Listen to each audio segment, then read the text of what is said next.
कहानी का नाम पंच परमेश्वर। जुब्बन शेख और अलगू चौधरी में बड़ी मित्रता थी। साझे में खेती होती थी, कुछ लेन देन में भी साझा था। एक को दूसरे पर अटल विश्वास था। जुब्बन जब हज करने गए थे तब अपना घर अलगू को सौंप गए थे और अलगू जब कभी बाहर जाते तो जुम्मन पर अपना घर छोड़ देते थे। उनमें ना खान पान का व्यवहार था, ना धर्म नाता का, केवल विचार मिलते थे। मित्रता का मूल मंत्र भी यही है। इस मित्रता का जन्म उसी समय हुआ था जब दोनों मित्र बालक ही थे और जुम्मन के पूज्य पिता जुमराती उन्हें शिक्षा प्रदान करते थे। अलगू ने गुरुजी की बहुत सेवा की थी, खूब रुकाजिया माजी, खूब प्याले धोए। उनका हुक्का एक क्षण के लिए भी विश्राम न ले पाता था, क्योंकि प्रत्येक चिलम अलगू को आधे घंटे किताब से अलग कर देती। अलगू के पिता पुराने विचार के मनुष्य थे। उन्हें शिक्षा की अपेक्षा गुरु की सेवा पर बहुत अधिक विश्वास था। वह कहते थे कि विद्या पढ़ने से नहीं आती, जो कुछ होता है गुरु के आशीर्वाद से। बस गुरु जी की कृपा दृष्टि चाहिए। अतः यदि अलगू पर जुमराती शेख के आशीर्वाद अथवा सत्संग का कुछ फल न हुआ तो यह मानकर संतोष कर लेता कि विद्यापार्जन में उनसे यथाशक्ति कोई बात उठा नहीं रखी। विद्या उसके भाग में नहीं थी तो कैसी आती। मगर जुमराती शेख स्वयं आशीर्वाद के कायल न थे। उन्हें अपने सोठे पर अधिक भरोसा था और उसी सोठे के प्रताप से आज आसपास के गांव में जुम्मन की पूजा होती थी। उनके रहमानों में या बैनामों पर कचहरी का मुहरिम भी कलम न उठा सकता था। हल्के का डाकिया, कांस्टेबल और तहसील का चपरासी सब उनकी कृपा की आकांक्षी रहते थे। अतः अलगू का मान उनके धन के कारण था तो जुम्मन शेख अपने अनमोल विद्या से ही सबके आदर पात्र बने थे। जुब्बन शेख की एक बूढ़ी मौसी थी। उनके पास कुछ थोड़ी सी मिल्कियत थी, परंतु उसके निकट संबंधों में कोई न था। जुब्बन ने लंबे चौड़े वादे करके वह मिल्कियत अपने नाम लिखवा ली थी। जब तक दान पात्र की रजिस्ट्री न हुई थी तब तक खाला जान का खूब आदर सत्कार किया गया। उन्हें खूब स्वादिष्ट पदार्थ खिलाए गए। हलवे पुलाव की तो वर्षा की गई, पर रजिस्ट्री की मुहर ने इन खातिरदारियों पर भी मानो मुहर लगा दी थी।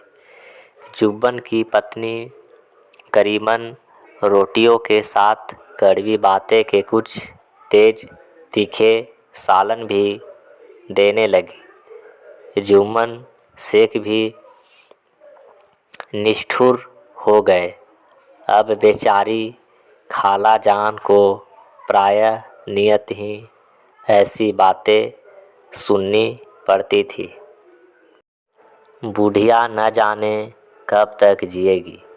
दोनों ने बीघे उस पर क्या दे दिया, मान लो मोल ले लिया। बधारी दाल के बिना रोटियां नहीं उतरती। जितना रुपया इसके पेट में झोंक चुके, उतने से तो अब तक गांव में मोल ले लेते। कुछ दिन खाली जान ने सुना और सहा, पर जब सहा न गया तब जुम्मन से शिकायत की। जुम्मन ने स्थानीय कर्मचारी गृहस्वामी के प्रबंध में दखल देना उचित न समझा। कुछ दिन तक और रोध होकर काम चलता रहा। अंत में एक दिन खाला ने जुम्मन से कहा, बेटा, तुम्हारे साथ मेरा निर्वाह न होगा। तुम मुझे रुपये दे दिया करो, मैं अपना पका खा लूँगी। जुम्मन ने घृष्टता के साथ उत्तर दिया, रुपये क्या यहाँ फलते हैं? खाला ने नम्रता से कहा, मुझे कुछ रूखा सूखा चाहिए भी कि नहीं? जुम्मन ने गंभीरता स्वर से जवाब दिया, तो कोई यह थोड़ी ही समझता था कि तुम मौत से लड़कर आई हो। खाला बिगड़ गई। उन्होंने पंचायत करने की धमकी दी। जुम्मन हंसे, जिस तरह कोई शिकारी हिरन को जाल की तरह जाते देखकर मन ही मन हंसता है। वह बोले, हाँ, जरूर पंचायत करो, फैसला तो हो जाए। मुझे भी यह रात दिन की खटखट पसंद नहीं। पंचायत में किसकी जीत होगी, इस विषय में जुम्मन को कुछ भी संदेह न था। आसपास के गांव में ऐसा कौन था जो उसके अनुग्रहों का ऋणी न, ऐसा कौन था जो उसके शत्रु बनाने का साहस कर सके? इसमें इतना बल था जो उसके सामना कर सके।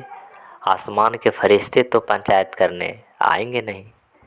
इसके बाद कई दिन तक बूढ़ी खाला हाथ में एक लकड़ी लिए आसपास के गांव में दौड़ती रही। कमर झुक गई, कमान हो गई थी। एक एक पग चलना दुर्भार हो गया था। मगर बात आ पड़ी थी, उसका निर्णय करना जरूरी था। बिरला में कोई भला आदमी होगा जिसके सामने बुढ़िया ने दुख के आंसू न बहाए हो। किसी ने तो यूं ही ऊपरी मन से हूँ हाँ करके टाल दिया और किसी ने इस अन्याय पर जमाने को गालियाँ दी। कहा, कब से पाँव लटकते हुए हैं, आज मेरे कल दूसरा दिन, पर हवस नहीं मानती। अब तुम्हें क्या चाहिए? रोटी खाओ और अल्लाह का नाम लो। तुम्हें अब खेती बाड़ी से क्या काम है? कुछ ऐसे सज्जन थे जिन्हें हास रस के रसवादान का अच्छा अवसर मिला। झुकी हुई कमर, पोपला मुंह, सन के से बाल, इतनी सामग्री एकत्र हो तब हंसी क्यों न आवे। ऐसे न्यायप्रिय, दयालु, दीन वत्सल पुरुष बहुत कम ही थे जिन्होंने उस अबल के दुखड़े को गौर से सुना हो और उसको सांत्वना दी हो। चारों ओर घूम घाम के बेचारी अलगू चौधरी के पास आई, लाठी पटक दी और दम लेकर बोली, बेटा, तुम भी दम भर के लिए मेरी पंचायत में चले आना। अलगू, मुझे बुलाकर क्या करोगी? कई गांव के आदमी तो आवेंगे ना। खाला अपनी विपत तो सबके आगे रो आई। अब आने न आने का अख्तियार उनको है। अलगू आने को तो आऊँगा, मगर पंचायत में मुँह न खोलूँगा। खाला, क्यों बेटा? अलगू, अब इसका क्या जवाब दूँ? अपनी खुशी जुब्बन मेरा पुराना मित्र है, उससे बिगाड़ कर सकता। खाला, बेटा क्या बिगाड़ के डर से ईमान की बात न कहोगे?